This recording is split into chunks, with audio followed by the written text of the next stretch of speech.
안녕하세요. 푸시케 인사드립니다. 오늘은 날씨가 약간 더 쌀쌀해졌거든요. 이 책은 사실 오디오북 읽은 것이지만 나이 들어가는 분들이 많이 생각하는, 그리고 자녀분들도 생각해야 하는 그런 글인 것 같아서 제가 녹화를 해보겠습니다. 저의 리뷰예요. 읽은 소감을 이야기하는 거니까요. 들어봐 주세요. 여러분들도 한번 생각해 보실 만한 일들입니다. 요즘에 고령화 시대가 되다 보니 많은 분들이 생각할 수 있는 문제라고 생각합니다. 제가 얼마 전에 블로그에 올렸던 글을 읽어드리면서 영상을 시작하겠습니다. 그와 함께 산다는 것. 정환 작가님의 작품이에요. 그와 함께 산다는 것을 노인 문제를 다루는 소설이라 그런지 남 이야기 같지 않다. 이혼한 큰 아들 대신 둘째 부부가 90이 넘은 아버지를 모시는 일이다. 10년째 모시는 아버지는 고기를 잡아 자식들 대학 교육까지 시킨 어부였다. 바다도 더 멀리 더 많은 고기를 잡으러 점점 더 새로운 영역으로 개척을 해가며 목숨 바쳐 잡던 고기잡이를 놓은 지도 여러 해. 더 오래 살 것 같던 어머니가 의료사고로 먼저 세상을 뜨자 서울로 오지 않겠다던 아버님을 모시게 된 둘째 아들과 며느리. 글을 쓴 주인공은 며느리 입장에서 썼다. 어머니를 모시는 것보다 시아버지를 모시는 게 어려운 점들이 글 중간중간 느껴진다. 강의를 하는 며느리와 연구를 하는 연구원 출신의 아들 부부는 효자 부부지만 10여 년째 모시면서 생기는 일상을 잘 표현해낸 소설이다. 치매까지 함께 오면서 생기는 일들. 화장실에서 소변 조절이 되지 않아 소변을 지리는 일. 화장실을 온통 오줌 지린 냄새로 만들어 집 안으로 들어오면 나는 냄새들. 나중엔 시설에 모시고 갔지만 환경과 외로워 보이는 노인들의 모습을 보고 다시 모셔오게 되는 자식의 마음들. 결국에는 장이 조절이 안 되어 변을 온통 화장실 방 할 것 없이 늘어놓는 일이 생기기도 하고, 옛말에 숟가락 들 힘만 있어도 여자를 생각한다는 말처럼 시아버지가 주체할 수 없는 성욕 해결 방법을 봐버리고 마는 며느리의 심정이 어쩌면 남의 일이 아닌 나이가 들어가는 노인의 문제들을 적나라하게 표현한 글 앞에서 눈물이 나오지 않을 수가 없는 소설이었다. 반드시 실화가 아니더라도 충분히 100세 시대에 효자라고 하는 자식들이 어쩌면 겪어야 할 문제일지도 모른다. 요즘엔 시설에 맡겨지는 노인들도 많다고 하지만 정작 효도를 한다고 하는 자식들은 집에서 모시는 경우도 있는 듯하다. 긴 병에 효자 없다는 말이 있듯이 중병이 아닐 경우에는 모실 수 있을지 몰라도 치매와 여러 가지 중증의 증세, 가령 약해지는 시력과 배변 능력의 저하와 그 외 힘든 상황에서 과연 어떻게 해야 옳은지에 대한 여러 가지 문제들을 제기하는 소설이기에 슬프고 애잔하게 읽은 소설이다.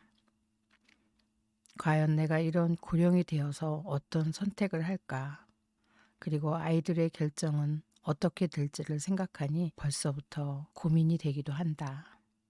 많은 매체에서는 일찍 독립하는 연습을 하라고 한다든지 요즘은 유치원이 아닌 노치원이라고 있다고 한다. 아침에 노인을 등원시키면 유치원처럼 맡겨진 동안은 각종 프로그램을 맡겨진 다른 노인들과 같이 진행하다가 저녁 샤워까지 시켜서 집에 돌려보낸다고 하니 노인들을 겨냥한 아이디어 비즈니스이기도 하다. 생각하고 싶지 않다고 외면할 뻔한 내용의 책을 우연히 읽고 다소 마음이 착잡하기도 하다. 빈둥지 증후군도 채 가시기 전이라 그런지 이 책을 읽고는 약간 마음이 가라앉는 기분이다. 지금부터 아이들로부터 일찍 이별하는 연습을 해야 하는 건지, 끝까지 아이들과 유대관계 운운하며 아이들과 붙어 있어야 하는 건지, 지금부터 열심히 혼자 고독해야 하지 않고 외로워하지 않는 법에 익숙해져야 하는 것도 고민해 봐야겠다는 생각을 했다. 네, 요즘에 책들이 노인 소재, 그다음에 죽음, 그리고 나이 들어감 뭐 이런 것들이 눈에 자꾸 띄게 되네요. 이제 저도 나이가 점점 들어가다 보니까 제가 말씀드린 대로 한국에는 노치원이라는 것도 있다고 하네요. 노치원, 유치원. 아이들이 엄마 아빠가 일하러 갈 때 등원해서 공부하고 집으로 돌아오는 유치원 이렇게 변형을 해서 노치원, 노인분들을 마치 유치원에 보내지는 그런 상황처럼 프로그램을 똑같이 만들었겠죠. 할머니, 할아버지들이 좋아하는 프로그램과 함께 낮 시간 동안 집에 아무도 없을 경우 돌봐줄 분이 없잖아요. 그럴 때는 그런 시설이나 노치원 같은 장소에 또 맡겨져서 하루 종일 다른 노인들과 어울리다가 샤워까지 시켜서 보내드린다는, 뭐 비용이야 만만치 않겠죠. 샤워까지 시켜드릴 정도면 아이들 유치원 보내는 거에 비하면 더 손이 가야 하는 그런 작업이기 때문에 다른 비용이 첨가되지 않을까 하는 생각이 들어요. 미국에는 아직 그런 게 있다는 얘기는 못 들었어요. 양로원 정도. 그리고 이제 미국에는 또 정부에서 제공하는 노인분들만 모여 사는 아파트들이 많아요. 저소득층 노인들, 뭐 노인들이 소득이 있을 리가 없죠. 그런 분들을 위한 아파트를 따로 마련해 드려서 그곳에서 사시는 경우들이 있죠. 노인들을 모시는 문제가 진짜 생각하는 것과 직접 또 하는 거는 많이 틀릴 것 같아요. 그래서 많은 분들은 치매 걸리지 않고 곱게 늙어가다가 가는 걸 다 소망하고 있죠.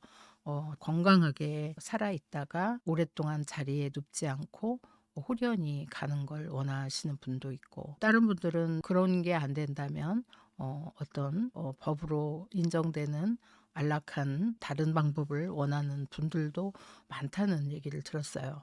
많은 사람들이 저 뇌졸중이라든가 쓰러져서 생기는 그런 반신불수 같은 거가 생길 경우 불편해야 하는 거를 겪지 않고 싶어 하는 분들도 많은 것 같더라고요. 그럴 경우 요즘에는 한국에도 그런 게 있다고 그러죠. 프리 사인 해가지고 연명 치료를 거부하는, 이제 본인들이 사인을 미리 해 놓으면 더 이상 치료를 해야 되는 의미 없는 치료라든가 뭐 그런 거를 거부하겠다, 뭐 이런 분도 있다고 하더라고요. 그리고 법적으로 그런 상황이 있음을 또 크게 이용하시는 분도 있다 하고, 어떤 시설에서는 그런 사인을 교묘하게 뭐 이용하는 분도 있고, 너무 신경을 쓰지 않아서 사인을 한 분을 연명치료를 계속 하는 분이 있고, 사인도 하지 않은 분을 연명치료를 중단하는 경우가 있었다는 뉴스도 본 적이 있는 것 같아요. 노인 문제는 그래서 슬픈 현실인 것 같아요. 여기 미국에서도 제가 가끔 뉴스를 듣곤 하는데, 양로원 같은 데서 할머니들 방마다 있잖아요. 간호원들이 맡는 침대라든가 방이 있을 거 아니에요. 그러니까 어떤 방은 누구 이렇게 하는데, 어떤 이유에선지 어떤 노인분이 소변을 이렇게 갈아 끼우는 그런 거를 하지 않아서 요독이 올라서 돌아가셨다라는 뉴스. 4일인가 5일인가를 그걸 갈아주지 않으면 요독이 이렇게 온몸에 퍼져서 죽는 경우가 있다고 하더라고요. 그 뉴스를 들은 적이 좀 됐는데도 아직도 뇌리에 남아 있어요. 그런 시설에서 다른 사람의 케어를 받는 경우에 받는 불이익 같은 것, 어떤 이유인지는 모르죠. 그분이 그분한테 또 나쁘게 해서 그렇게 했는지, 일부러 그런 건지, 아니면 돌다가 잊어버려서, 물론 그렇게 무성의하면 안 되겠죠. 의료업계에 있는 분들은 그런 이야기를 들을 때면 마음이 착잡해지죠.